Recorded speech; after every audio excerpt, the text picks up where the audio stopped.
ঈদ উল আজহার পরে ঈদ উল ফিতরের পরে আজকে ঈদ উল আজহা, এটা আমাদের দুইটা অন্যতম ধর্মীয় যে অনুষ্ঠানের অন্যতম অনুষ্ঠান।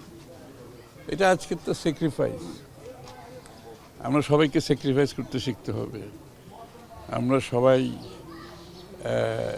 স্যাক্রিফাইস করে অন্যের কথা ভাবতে হবে। আজকের দিনের মূল ভাবনা তো এটাই, আমরা ত্যাগ করা শিখতে হবে। নিজে ত্যাগ করে অন্যের জন্য কিছু করতে হবে, দেশের জন্য করতে হবে, মানুষের জন্য করতে হবে, প্রতিবেশীর জন্য করতে হবে, এবং সবার প্রতি সম্মান করার যে ইচ্ছা সেটা প্রকাশ করতে হবে। দেশে একটা পরিবেশ সৃষ্টি করতে হবে যে একে অপরের প্রতি সম্মানবোধ, ভালোবাসা, রেসপেক্ট, এটা তো আমাদের গুরুত্বপূর্ণ। এইসব দিন আজকের মতো একটা দিন আমাদেরকে এগুলোই শেখায়, ত্যাগ স্বীকার করা। খালি গরু জবাই করে গরুর মাংস খাওয়াতো না, এটা একটা ত্যাগের দিন। এবং এই যে ত্যাগ যারা করেছিল তার পরিপ্রেক্ষিতে তো আজকে ঈদ উল আজহা আমরা পালন করেছি। এবং ওই ত্যাগ, আমাদের ত্যাগের যে মহিমা, সেটা ধারণ করতে হবে। তো আজকের দিনে আমি সবাইকে বলবো, অনুরোধ করব, দেশবাসীকে শুভেচ্ছা জানাচ্ছি, ঈদ উল আজহার শুভেচ্ছা জানাচ্ছি। তো এটার আজকের দিনটার গুরুত্ব হচ্ছে একটা ত্যাগের বিষয়। সবাইকে ত্যাগের পথে, ত্যাগের মাধ্যমে প্রতিবেশী, আত্মীয় স্বজন, বন্ধুবান্ধব, দেশ, এর মাধ্যমে আমাদেরকে সবার জন্য কিছু করতে হবে।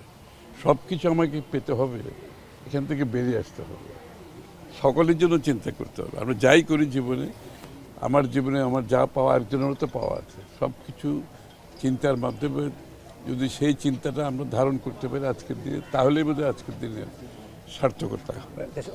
বাজেটটা 11 তারিখ, বাজেট দেবো তো তখন দেখতে পাবেন। এখন বাজেট কি হবে কি করে বলবো। ঈদের অর্থনীতি অবস্থাটা কেমন বাংলাদেশে এখন? যে একটা আমি তো মনে করি এইবার তো দ্রব্যমূল্য কমেছে, বরঞ্চ আমাকে যেটা আমার যতটুকু জানা, এইবার দ্রব্যমূল্য তো বাড়েনি, বরঞ্চ কিছু কমেছে। কোরবানির ঈদ উপলক্ষে দ্রব্যমূল্য কমেছে। সাধারণত কোরবানির সময় দাম বাড়ে, এবার কিন্তু কমেছে। সুতরাং আমরা এই ধারাটা অব্যাহত রাখতে চাই, সাধারণ মানুষের ক্রয় ক্ষমতার মধ্যে রাখার জন্য চেষ্টা করছি আমরা, যাতে বাংলাদেশের অর্থনীতির সুফল তো সাধারণ মানুষ পেতে হবে। খালি প্রবৃদ্ধির কথা চিন্তা করলে তো হবে না।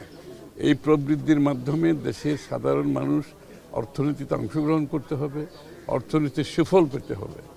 তো দ্রব্যমূল্য যদি তাদের আওতার বাইরে চলে যায়, সেখান থেকে তো তারা বঞ্চিত হবে। আমরা চেষ্টা করছি যে দ্রব্যমূল্যকে নিয়ন্ত্রণে রাখার জন্য আপ্রাণ চেষ্টা করা হচ্ছে। আশা করি ক্রমান্বয়ে দ্রব্যমূল্য কমে আসবে।